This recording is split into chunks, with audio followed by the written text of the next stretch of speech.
നമ്മുടെ ഈ രാജീവ് ചന്ദ്രശേഖർജി ആളൊരു പുലിയാണ് കേട്ടോ.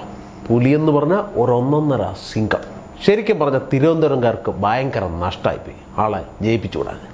അല്ലെങ്കിൽ ആൾ മല മറിച്ച് പണ്ടാരടക്കിയത്. എന്തായാലും ഈ വഴിയെ പോകുന്ന വാണമൊക്കെ ഏണിയിട്ട് കയറി നിന്ന് പിടിക്കുകയെന്ന് കേട്ടിട്ടില്ലേ? അതാണ് സാക്ഷാൽ രാജീവ് ചന്ദ്രശേഖർജി. നമ്മൾ ഈ ശബരിമല വിഷയം നമ്മുടെ കേരളത്തിൽ പുകഞ്ഞു തുടങ്ങിയപ്പോഴാണ് മലയാളിയായ ഒരു കേന്ദ്രമന്ത്രി നമ്മുടെ മന്ത്രിസഭയിലുണ്ടെന്നും പുള്ളിക്ക് കുറച്ച് പിടിപാടുണ്ടെന്നും ഒക്കെ മനസ്സിലാകുന്നു. പിന്നീട് ഇങ്ങനെ എക്സിലൂടെയും അതുപോലെ തന്നെ നമ്മുടെ ഇൻസ്റ്റാഗ്രാമിലൂടെയും ഫേസ്ബുക്കിലൂടെയും ഒക്കെ കുറിപ്പുകൾ രാജീവ് ചന്ദ്രശേഖരൻ്റേതായി പുറത്തേക്ക് വരാറുണ്ട്. അതിനെയൊക്കെ നമ്മുടെ സഖാക്കളെടുത്ത് വെച്ച് ട്രോളാറുണ്ട്, UDF ട്രോളാറുണ്ട്, ഇങ്ങനെ സംഗതികൾ കൊടുക്കാറുണ്ട്. ഇതിനിടയിൽ ചന്ദ്രശേഖർജിയുടേതായി നിറയെ മണ്ടത്തരങ്ങളും വരാറുണ്ട്. എന്തായാലും അങ്ങനെ ചന്ദ്രശേഖർജി നിറഞ്ഞു കളിച്ചു, കേരളത്തിൽ നിറഞ്ഞു നിന്നു.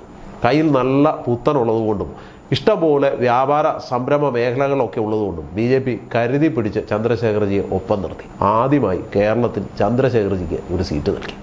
ഇവിടെ നിന്ന് രാജീവ് ചന്ദ്രശേഖർജി ജയിച്ച് വീണ്ടും ക്യാബിനറ്റിലെത്തി.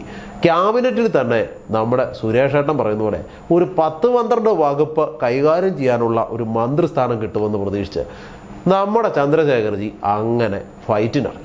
അവിടെ ഇറങ്ങി ആദ്യഘട്ടം മുതലേ ചന്ദ്രശേഖർജി കളം നിറഞ്ഞു പിടിച്ചു. ശശി തരൂർ പുറകോട്ട് പോകും, അദ്ദേഹം തോറ്റുപോകും, അല്ലെങ്കിൽ അദ്ദേഹം നടത്തിയ വികസനങ്ങളൊന്നും ജനങ്ങൾക്ക് ഉപകാരപ്രദമായില്ല എന്ന തരത്തിലൊക്കെ BJP ഘടകങ്ങളിൽ നിന്ന് പ്രചരണങ്ങളുണ്ടായി. ചന്ദ്രശേഖർജിയുടെ അടുത്തു നിന്ന് തന്നെ പ്രചരണങ്ങളുണ്ടായി. പക്ഷേ ഒന്നും സംഭവിച്ചില്ല. ചന്ദ്രശേഖർജി 8 നിലയിൽ പൊട്ടി. എന്നാൽ വിജയിക്കുമെന്നൊക്കെ കരുതി ഈ തെരഞ്ഞെടുപ്പ് കഴിഞ്ഞ തൊട്ടു പുറകെ തിരുവനന്തപുരത്തേക്ക് വലിയൊരു വാഗ്ദാനവും ചന്ദ്രശേഖർജി കൊണ്ടുവന്നു.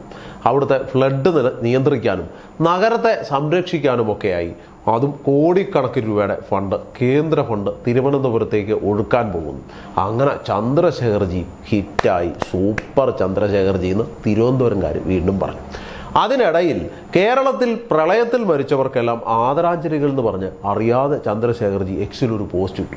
ഏത് പ്രളയമായിരുന്നു എന്ന് ചോദിച്ച് ട്രോളിയവരൊക്കെ 2018 സിനിമ പുള്ളി ഒന്നുകൂടെ TV കണ്ടപ്പോഴാണ് പ്രളയമുണ്ടായതെന്ന് വരെ വ്യാഖ്യാനിച്ചു. എന്തായാലും ചന്ദ്രശേഖർജി 5 മിനിറ്റ് കൊണ്ട് ആ പോസ്റ്റ് പിൻവലിച്ച് തടിയൂരി. എന്തായാലും ഇപ്പോൾ ചന്ദ്രശേഖർജി വാർത്തയിൽ നിറയുന്നു. അയ്യോ, അതിനിടെ വേറൊരു സംഭവം ഉണ്ടായി. ചന്ദ്രശേഖർജി ഈ പരാജയമൊക്കെ നുണഞ്ഞ് വീട്ടിലിരിക്കുന്ന സമയത്താണ് സുരേഷ് ഗോപി അവിടെ തൃശ്ശൂരിൽ നിന്ന് വൻ ഭൂരിപക്ഷത്തിൽ ജയിക്കുന്നത്. ഇതേ ക്യാബിനറ്റ് മന്ത്രിസഭയിലേക്ക് സുരേഷ് ഗോപി പോകാൻ പോകുന്നു. അവിടെ എത്തി 10 വകുപ്പുകളെ എങ്കിലും കൺട്രോൾ ചെയ്യാൻ പറ്റുന്ന ഒരു വകുപ്പ് നേടിയെടുക്കും. അത് പ്രധാനമന്ത്രി സ്ഥാനമാണോ എന്നൊക്കെ ഓർത്ത് ചന്ദ്രശേഖർജി വിഷമിച്ച് താൻ ഈ രാഷ്ട്രീയ ജീവിതമൊക്കെ ഉപേക്ഷിച്ച് എവിടെങ്കിലും വനവാസത്തിന് പോവുകയാണ് എന്ന് വീണ്ടും ഒരു പോസ്റ്റ് ഇട്ടു എക്സിൽ. എന്നാൽ BJPക്ക് ഇനിയുള്ള 5 വർഷം ഇവിടെ നിന്ന് കേരളം എന്താണ് എന്നൊക്കെ താങ്കളൊന്ന് പഠിച്ച്, അതിനൊപ്പം തന്നെ തിരുവനന്തപുരം എന്താണ് എന്നൊക്കെ ഒന്ന് പഠിച്ച് അവിടെ കുറച്ച് വികസനങ്ങളൊക്കെ ഉണ്ടാക്കാൻ പറ്റുമോ, അല്ലെങ്കിൽ മുക്കിനും മൂലയിലും ഒക്കെ നടന്ന് ജനങ്ങളെക്കുറിച്ചൊന്ന് പഠിച്ചിട്ട് അടുത്ത തവണ നിന്ന് മത്സരിക്കുക എന്നൊരു കണക്കുകൂട്ടലുണ്ടായിരുന്നു. അതൊന്നും ചന്ദ്രശേഖർജിക്ക് പറ്റത്തില്ല. പുള്ളിക്ക് എങ്ങനെയും ഈ തവണയും ഒരു മന്ത്രിസ്ഥാനമാണ്.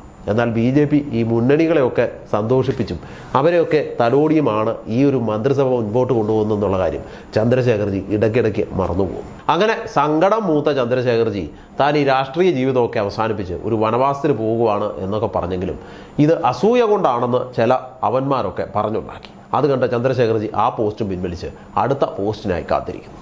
അങ്ങനെ ഇരിക്കുമ്പോഴാണ് എലോൺ മസ്ക് ഒരു പ്രഖ്യാപനം നടത്തുന്നത്. പ്രഖ്യാപനമല്ല, പുള്ളിക്കാരൻ ഒരു സ്റ്റേറ്റ്മെൻറ്റ് പറയുന്നത് നമ്മുടെ EVM മെഷീനൊക്കെ തട്ടിപ്പാണെന്നും അതിനകത്ത് ആർക്ക് വേണമെങ്കിലും ഒരു മാൽവെയറൊക്കെ ഇൻസ്റ്റാൾ ചെയ്ത് വേണമെങ്കിൽ ഇത് ഹാക്ക് ചെയ്തെടുക്കാമെന്നും അങ്ങനെ സിമ്പിളായി ആർക്കും ഇത് കൈകാര്യം ചെയ്യാൻ പറ്റുന്ന ഒരു സാധനമാണ് EVM മെഷീനുകൾ എന്നതാണ് നമ്മുടെ എലോൺ മസ്ക് അടിച്ചുവിട്ട ഒരു വാദം. ഇത് കേട്ട പാടെ എന്താണ് ഏതാണ് എന്നൊന്നും അന്വേഷിക്കാതെ രാജീവ് ചന്ദ്രശേഖർജി അപ്പോഴേ അടുത്ത പോസ്റ്റ് ഇട്ടു. അങ്ങനെ ഒന്നും സംഭവിക്കില്ല, ഈ EVM മെഷീനൊക്കെ സുരക്ഷിതമുള്ളതാണ് എന്ന് പറഞ്ഞു. അത് കേട്ടവരൊക്കെ ഊറിച്ചിരിച്ചു. നമ്മുടെ ഇന്ത്യയല്ലേ, പലപ്പോഴും EVMനെ കുറിച്ച് ഇങ്ങനൊരു പരാതി കേട്ടിട്ടുണ്ട്. ചിലർ അതിനിടെ പറഞ്ഞു കോഴിയെ കട്ടവൻ്റെ തലയിലല്ലേ പപ്പ് കാണത്തുള്ളൂ എന്ന്. എന്നതാണേലും അത് പറഞ്ഞിട്ട് പിന്നീട് ഇതുമായി ബന്ധപ്പെട്ട് ചന്ദ്രശേഖർജി ഒന്നും മൊഴിഞ്ഞിട്ടില്ല എന്നതും രസകരമാണ്. EVM മെഷീൻ ഇപ്പോൾ ചെറുതായെങ്കിലും നമ്മുടെ രാഷ്ട്രീയത്തിനിടയിൽ പുകഞ്ഞു തുടങ്ങിയിട്ടുണ്ട്.